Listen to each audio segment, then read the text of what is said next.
नमस्कार दोस्तों, रिसेशन पे आपने मेरा पहला वीडियो सुना होगा। ये वही वीडियो सीरीज का दूसरा पार्ट है। पहले वीडियो में हमने बात की थी कि इंडियन इकोनॉमी को रिसेशन से कम फर्क पड़ेगा या फायदा होगा। उसके हमने 5 कारण डिस्कस किए थे।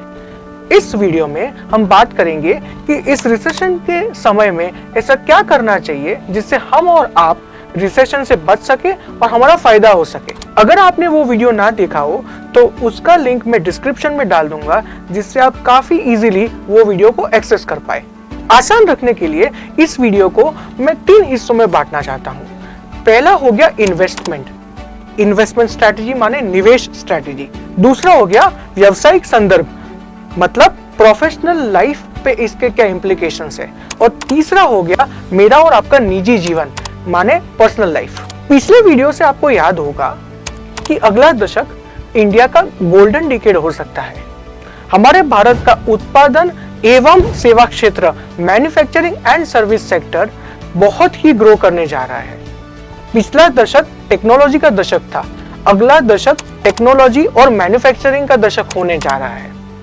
अगर आप निफ्टी को देखें तो निफ्टी ने पिछले 5 वर्षों में 70% रिटर्न दिया है। आप और भी चौंक जाएंगे जब आप देखेंगे कि पिछले 10 वर्षों में निफ्टी ने 200% रिटर्न दिया है। निफ्टी में इन्वेस्ट करना एक अच्छा बेट हो सकता है। सामान्य भाषा में मैं ये बताना चाहूंगा कि अगर आपको निफ्टी में इन्वेस्ट करना हो तो आप इंडेक्स फंड में इन्वेस्ट कर सकते हैं। इंडेक्स फंड में इन्वेस्ट करने के कारण आपको वही फायदा होगा जो निफ्टी के मूवमेंट से मार्केट में गेन होता है। इंडेक्स के साथ साथ आप डेट म्यूचुअल फंड में भी इन्वेस्ट कर सकते हैं। डेट म्यूचुअल फंड, उसमें इन्वेस्ट करने से क्या फायदा हो सकता है? एक नहीं 3 फायदे हैं। फायदा नंबर 1, आपको पता है कि भारत में इन्फ्लेशन कम करने के लिए आरबीआई ने इंटरेस्ट रेट्स को बढ़ाया हुआ है। जब इन्फ्लेशन यानी महंगाई कम हो जाएगी तब आरबीआई इंटरेस्ट रेट्स को भी कम कर देगा। डेट म्यूचुअल फंड्स के कई सारे कंपोनेंट्स होते हैं, हिस्से होते हैं। एक होता है बॉन्ड, दूसरा होता है गवर्नमेंट सिक्योरिटीज वगैरह वगैरह। इसमें से अगर हम बॉन्ड की बात करें तो जो बॉन्ड के प्राइसेस है वो इंटरेस्ट रेट्स के साथ इनवर्स रिलेशनशिप रखते हैं। इसका मतलब आसान भाषा में ये हुआ कि जब भी इंटरेस्ट रेट्स बढ़ेंगे बॉन्ड प्राइसेस कम होंगे, और जब भी इंटरेस्ट रेट्स कम होंगे बॉन्ड प्राइसेस बढ़ जाएंगे। जैसे हमने बात की, अभी आरबीआई ने महंगाई को कम करने के लिए इंटरेस्ट रेट्स बढ़ाए हुए हैं। मान के चलते हैं कि आपने एक 100 रुपए का बॉन्ड आज परचेज किया जिसपे कूपन मतलब इंटरेस्ट 10% है, मतलब आपको 10 रुपया 1 साल में इंटरेस्ट इनकम होगा। जैसे इंटरेस्ट रेट्स कम होंगे, अगर 3 साल के बाद कोई कंपनी बॉन्ड इश्यू करना चाहती है तो वो 100 रुपए का बॉन्ड इश्यू करेगी 7% इंटरेस्ट पे, 7% इंटरेस्ट पे, क्योंकि तब तक इंटरेस्ट रेट्स कम हो जाएंगे। अभी एक थर्ड पार्टी, कोई एक तीसरा व्यक्ति को जो अगर बॉन्ड खरीदना है तो वो कौन सा बॉन्ड चूज करेगा? 2023 का वो बॉन्ड जिसपे 10% इंटरेस्ट मिलता है, या 2026 का वो बॉन्ड जिसपे 7% इंटरेस्ट मिलता है? Definitely 10% interest. इसी कारण से 2023 का यानी कि आज का 100 रुपए का बॉन्ड का वैल्यू उस टाइम पे 150, 160, 200 रुपया भी हो सकता है। तो अगर आज आप डेट म्यूचुअल फंड में इन्वेस्ट करते हैं तो इंटरेस्ट रेट्स कम होने के कारण आपके डेट म्यूचुअल फंड की प्राइसेस थोड़े ही सालों में बढ़ सकती है। फायदा नंबर 2, आप जब भी अपना डेट म्यूचुअल फंड को सेल करेंगे तब आपको long term capital gains tax लगेगा। Long term capital gains tax Bharat में कम रेट से टैक्स किया जाता है, जबकि सैलरी वगैरह हाईएस्ट रेट पे टैक्स होता है, जो कभी कभी 30%, 40% भी हो सकता है। लॉन्ग टर्म कैपिटल गेन्स 20% या 10%, 20% या 10% पे टैक्स होता है। तो इसीलिए आपका आज का डेट म्यूचुअल फंड का इन्वेस्टमेंट फ्यूचर में 20% पे टैक्स होगा, ना कि हाईएस्ट रेट पे। फायदा नंबर 3, आप जब फ्यूचर में डेट म्यूचुअल फंड्स को बेचेंगे और long term capital gains calculate होगा तो आपको इंडेक्सेशन बेनिफिट मिलेगा। अरे बाप रे, ये क्या नया कॉन्सेप्ट है? काफी आसान है।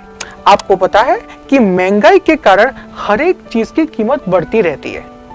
गेन मतलब क्या हुआ? गेन या तो profit selling price minus cost होता है।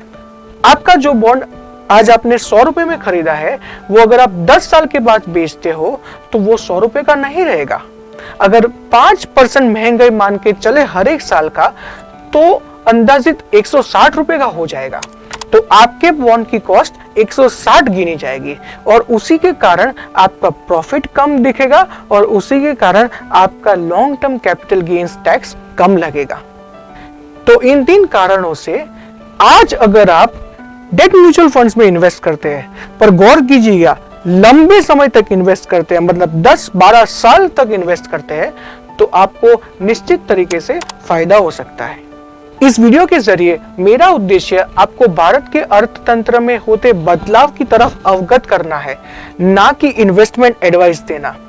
बाजार में इन्वेस्टमेंट्स जोखिमों के अधीन है, इसलिए आप अपना डिसीजन आपकी खुद की investment philosophy, strategy, duration, risk appetite, इन सबको ध्यान में रख के करिएगा।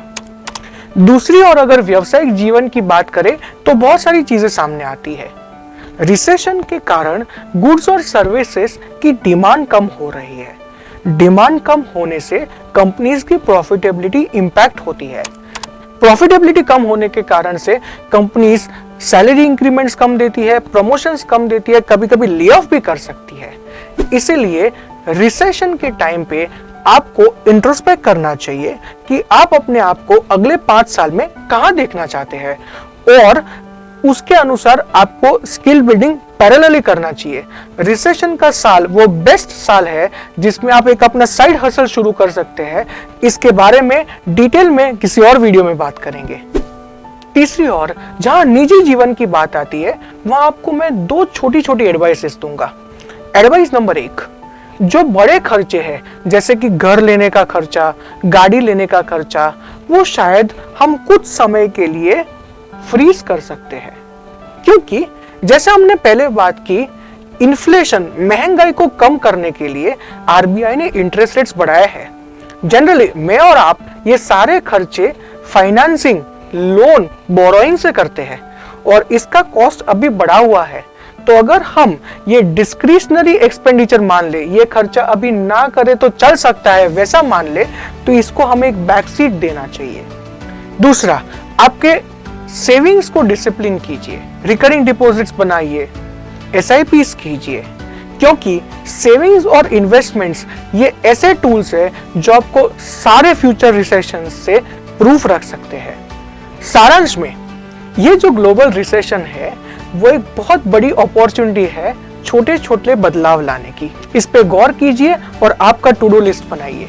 इस वीडियो को देखने के लिए खूब खूब धन्यवाद।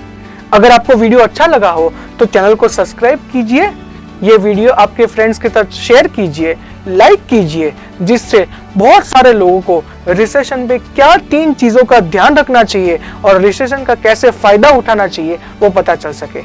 शुक्रिया।